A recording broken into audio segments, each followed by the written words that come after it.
Agora vamos de economia com ela, Priscila Yazbek. O Copom anunciou que a nossa taxa básica de juros segue subindo, né? Agora a Selic está em 9,25% ao ano. E aí eu te pergunto, primeiro, essa já era a expectativa, mas como que isso influencia na vida de quem tem uma grana ali investida? Vai aumentar, não vai aumentar? O rendimento, né? Tá interessado, né? Tá interessado. Muito dinheiro investido. Nossa, Ela é disciplinada, guardou dinheiro, né? Então, quem ouve pensa, né? Imagina, exatamente o contrário, mas tudo bem, vamos lá. Mentira que ela me pergunta dos investimentos nos corredores e tal. Marcela tem dinheiro para investir. Ela não tá querendo abrir o jogo aqui. Mas então, esse é o lado bom, né? O lado das pessoas que têm dinheiro para investir, porque aí os juros sobem e os rendimentos também. O lado ruim, a gente hoje vai falar do lado bom, né? Mas o lado ruim, é claro, é que os empréstimos ficam mais caros e acaba esfriando a economia. Mas a gente preparou então aqui uma tela com um levantamento exclusivo que foi feito aqui para o Live pela IAB, que compara investimentos que estão à disposição no mercado de vários bancos, várias corretoras. O que eles mostram aqui? Quanto que estavam rendendo alguns dos principais investimentos de renda fixa, que são os mais conservadores, quando a Selic estava em 2% lá no começo do ano, e quanto que eles estão rendendo hoje, mas não se assustem, isso aqui mostra o rendimento real, ou seja, o rendimento considerando a inflação no cálculo. Então, eles pegam quanto que o investimento rende, por exemplo, 10%, eles tiram a inflação do período para chegar nesse rendimento real, para mostrar quanto que o seu dinheiro rendeu mesmo, tirando aí o aumento dos preços. E aí, o que a gente tem nesse quadro aqui?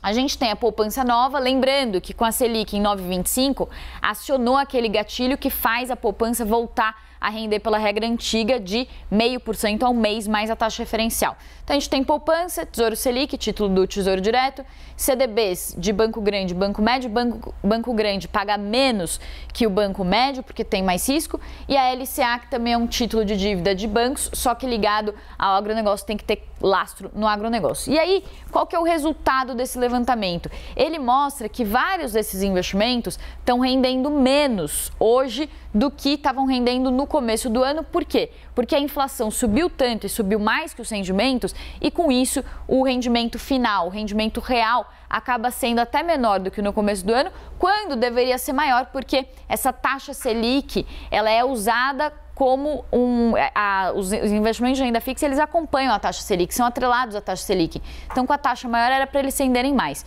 Então, é isso que a gente tem aqui nesse quadro. Para dar um exemplo, a poupança, ela vai passar a render mais, mas ela rende menos como percentual da Selic. Isso a gente vai explicar no papo de hoje com a Thaís Hered, acompanhem.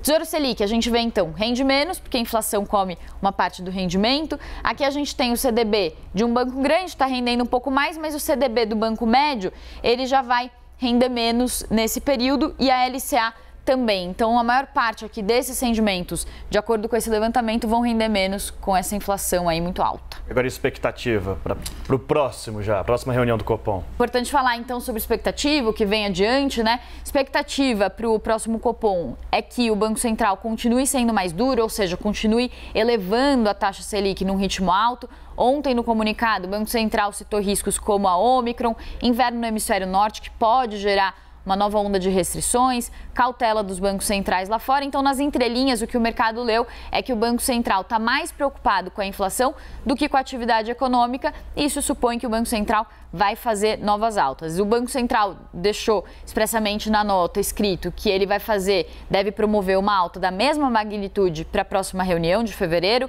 ou seja, deve levar a Selic para 10,75% na reunião de fevereiro. E aí os bancos prevêem que a taxa Selic chegue a entre 11% e 12% no pico desse ciclo de alta, que deve acontecer no primeiro trimestre do ano que vem. E aí um comentário final é que o mercado quer que a Selic suba para que seja dado um choque na inflação. Mas o setor produtivo, as empresas, argumentam que com essa Selic alta isso freia ainda mais a atividade e ela não tem um efeito sobre preços administrados, como por exemplo da energia, que são preços que são colocados a despeito de um juro maior ou menor. Então tem esses dois lados, essas duas visões sobre essa alta dos juros. Já a gente vai destacar então no papo, como a Pri antecipou para vocês, a questão do rendimento, que poderia ser maior, né, Pri? Mas ali tem uma mordida grande que atrapalha nesse rendimento todo. Até já, Pri.